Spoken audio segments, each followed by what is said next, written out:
Hoy en Frost TV vamos a hablar de las ediciones rusas. Quizás algunos las recuerdan, eran unas ediciones que solían encontrarse en los 90, ediciones bastante económicas porque de alguna forma eran piratas y de alguna forma eran truchas. Sin embargo, eran muy económicas y hoy en día cotizan como bootlegs. Estas ediciones solían salir la mitad de lo que salía un disco común. Para mí, que nunca fui partidario de descargar música, campanita de Lars, era una forma muy buena de obtener discos a un precio económico.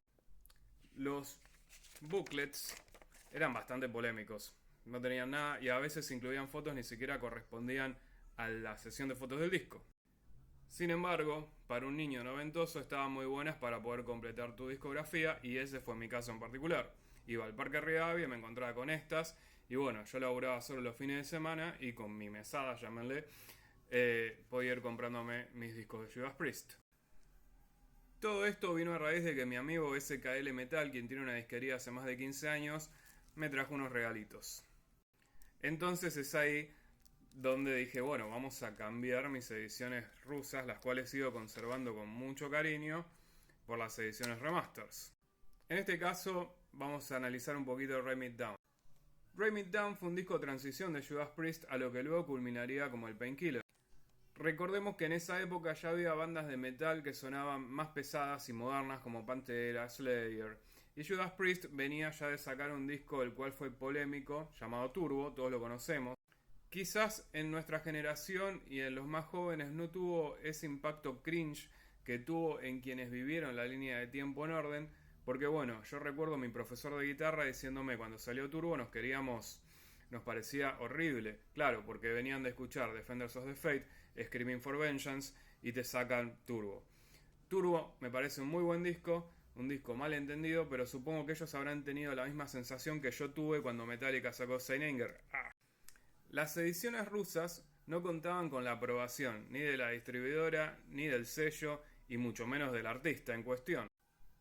Pero como ya dije, era una forma de poder obtener y completar tu discografía de una manera económica, sin tener que recurrir a un CD grabado. Jerárquicamente en esa época era más o menos así. Estamos hablando de los 90 y todavía tenías los cassettes, después venían los CD grabados, el MP3, que nunca fui partidario de eso, pero bueno, mal que bien, el que podía escucharlo así, perfecto, y las ediciones rusas. Y luego venían los CDs posta a posta. Y ya que estamos de paso, vamos a hablar del Painkiller, ¿no? Estábamos hablando de Write It Down, que fue un disco de transición para lo que sería luego el Painkiller. El Painkiller es un disco que, si bien sigue estando dentro del heavy metal tradicional, es un disco muy fuerte, con distintos matices y temperaturas, pero que no baja. Es un disco muy extremo, dentro de su propio estilo, que fácilmente podía competir con esas bandas que ya mencionamos, como Pantera o Slayer. Sin embargo, Halford, famélico por el metal extremo, decidió ir hacia otras vertientes más pesadas y crear Fight, de esta forma dejando a Judas Priest solito. Pero bueno, traen a Ripper Owen y sacan Jugulator, el cual es un buen disco. La verdad que es un 8, me parece un muy buen disco. Quizás algunos no lo quieren, no le prestan atención porque no está Rob Halford. Sin embargo, no le quitaría mérito a Jugulator. Sí, quizás a Demolition. Pero si vos no lo tomás como un disco de Judas Priest y lo escuchás como algo aparte, ambos son muy buenos discos. Obviamente acá somos Team Halford y lo queríamos de vuelta con lo que fue el Angel of Retribution, que coincidió con la vuelta de Bruce en Iron Maiden Brand New World. Lo que me trae una pequeña crítica. Mi amigo SKL Metal además me trajo el Invincible Shield, el último disco de Judas Priest, que yo todavía no lo tenía en formato físico, lo venía escuchando en YouTube. Y la verdad que me parece un buen disco, sólido como los últimos que ya nos vienen dando. Y lo que puedo destacar de Judas, y lo que me gusta de este nuevo periodo de Judas Priest, es que los tipos laburan con el mismo sistema que ellos han creado. Y nos están dando discos que son cortitos y al pie, que tienen un poquito de cada elemento de la banda, y la verdad que son muy entretenidos. Me encantaría que Iron Maiden nos dé un disco así.